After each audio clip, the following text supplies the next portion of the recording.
of Yardeni Research. He joins us now live. Ed, welcome. It's good to see you. Thank you, Scott. This comes just, what, a day or so after you cut your earnings estimates and S&P range for this year, correct? So what do you think of where we are now, given this read and this rally? Yeah. I think this is going to continue to be a very volatile year. I think it's next year that I'm anticipating we'll see better times ahead. But for now, I think the lower inflation is going to help for a while.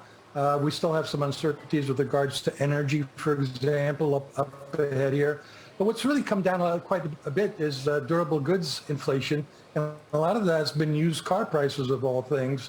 And there's still plenty of room for other durable goods inflation rates to come down. On the other hand, rent inflation is going to be a problem. So there's still going to be a lot of volatility in the market as these numbers continue to buffet around. About this bounce, let's talk about that specifically before we get into some other issues. How far do you really think we can go here? Well, Scott, I don't think anybody knows. I mean, I think I'm kind of using 4,300, 4,400 as kind of the upside in this particular move here. I mean, I don't even know that it's proper to call it a bear market rally, because we had a bear market that was an intraday bear market, but the reality is it's been a correction based on just a technical reading of the drop since January 3rd. And here we are down 13%. So we're still, this is just turning out, I think, to be a very long correction. I don't know that it's actually going to turn out to be a bear market. And I think the upside is going to be somewhat limited by the reality that the Fed still has a couple of rate hikes to go. And I think what we've all forgotten about is there's QT2 up ahead here. Quantitative tightening Act 2 is still ahead, and the Fed is going to be cutting back its balance sheet by something like $95 billion a month after an initial cutback of about half that. I've got Adam Parker sitting next to me still, who I think wants to take a little issue with your characterization of this as simply a correction rather than a bear market. Is that right? I mean, I guess it's a semantical thing, right? He's probably saying there's some definition of, that's mathematical. But I think if you're running money in the real world, it's been bad. Yeah, you've got names that are down 40, 50. You got a lot of funds that are down 20. So, whether it trips some academic definition of down 15 or 20 or whatever, I don't think anybody cares, right? See, right, Ed, that's kind of the point, right? I mean, who cares if we went down 19.9% the S&P? You've had just huge percentages of stocks that have been well into bear market territory for a while now. Let's just call it what it is, rather than get hung up on some textbook definition of a bear market. Maybe I hang out with investment managers that tend to focus on the S&P 500. And the reality is that index has yet to actually enter a bear market. But you're right, it's semantics. The reality is, so far this year, if you didn't own energy, it's definitely been a bear market. But the reality, it's been, to a large extent, a correction in the mega cap 8 stocks. As we've seen their valuation multiples really taking a dive. That's where we've seen a lot of the correction going on. And here we are with this rally back at 17.5 on the forward PE multiple, up from 16 only a few days ago. So everybody thought with the benefit of hindsight, yes, the market was way overvalued at 19 to 20. We got down to 16, and finally that's fair value. And then bam, we're right back at 17.5. So it's not as cheap as it was only a few days ago. No, I know, but if you weren't in energy, it's it's been a bear market. I mean, energy is only 5% of the S&P 500. Correct. That tells me that 95% of the S&P was a deep bear market. Yeah, I mean, look, I'm not going to get into a semantic argument with you. You're right. I mean, that's the way it's been feeling for most investment managers and most individual investors. It's been feeling like a bear market for sure.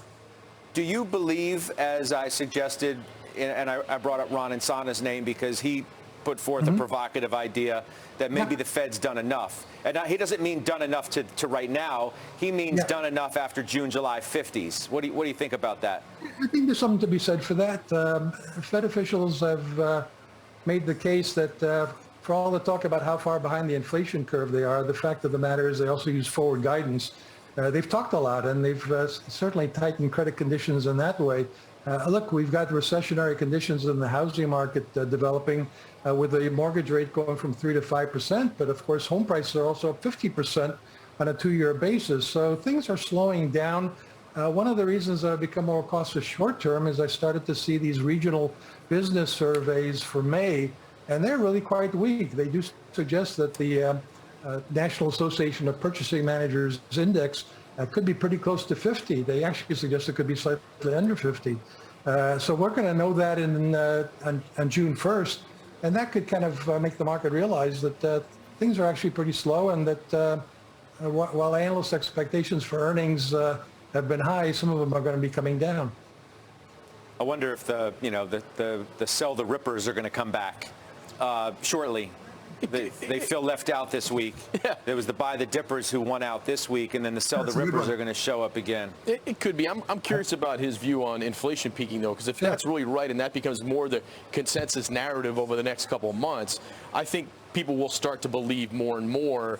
The perception will be that the Fed will have to get more dovish, and then you could get more multiple expansion views for growth, and those rippers will be worried. Yeah. Ed? Yeah, well, look, again, I think that a lot of this bear market has, in fact, been a PE meltdown after a PE melt-up as a result of the pandemic.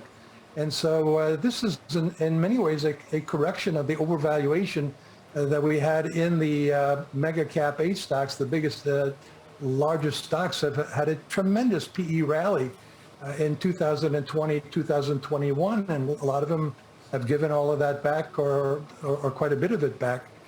So from that point of view, the correction's been, I guess, healthy. It hasn't felt very, very good for anybody's health, but to the extent that this kind of corrects the excesses and sets us up for the market doing better, maybe not this year, but next year, I think that's a good thing. More immediately in front of us, I'm thinking about kind of catalysts up or down that are here.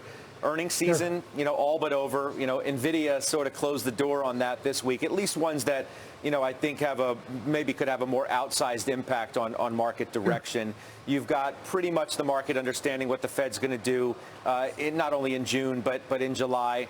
Feels to me like then everything comes down to the CPI. In June. I guess it's in a couple weeks' time. I don't remember the exact day. It might be June 12th or thereabouts. But that means we're going to be paying such close attention to that and hinging everything perhaps on it. Well, I think we are, but I don't think it's going to be decisive, as just the way the data today hasn't been decisive. We still see lots of inflation indicators that haven't peaked yet. Again, I watch these regional business surveys very closely, and the prices paid and prices received indexes remain in a range near their record highs. So we're not seeing relief there yet.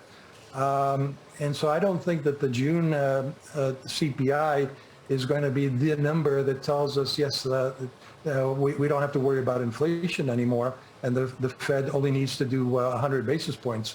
So that's the problem with this year. Nothing's going to really kind of resolve this one way or the other. And I think it's going to continue to be just a volatile year where we all have to get neck braces for the kind of whipsaws that we're seeing in the marketplace. Yeah, Ed, I appreciate it, as always. Enjoy the long weekend, and I'll see you again soon. And last quick word to you. If nothing else, it's not going to be definitive on where we're going, but it will, if nothing else, perhaps confirm the trend of at least peak and then declining, albeit slightly, is intact. Yeah, it's all second derivative, right? Rate of change. So if people think the CPI is coming lower throughout the remainder of the year, I think that's probably directionally bullish from where heads are now. All right. Thanks for hanging out with me. Yeah, man. Have a great long weekend. 38.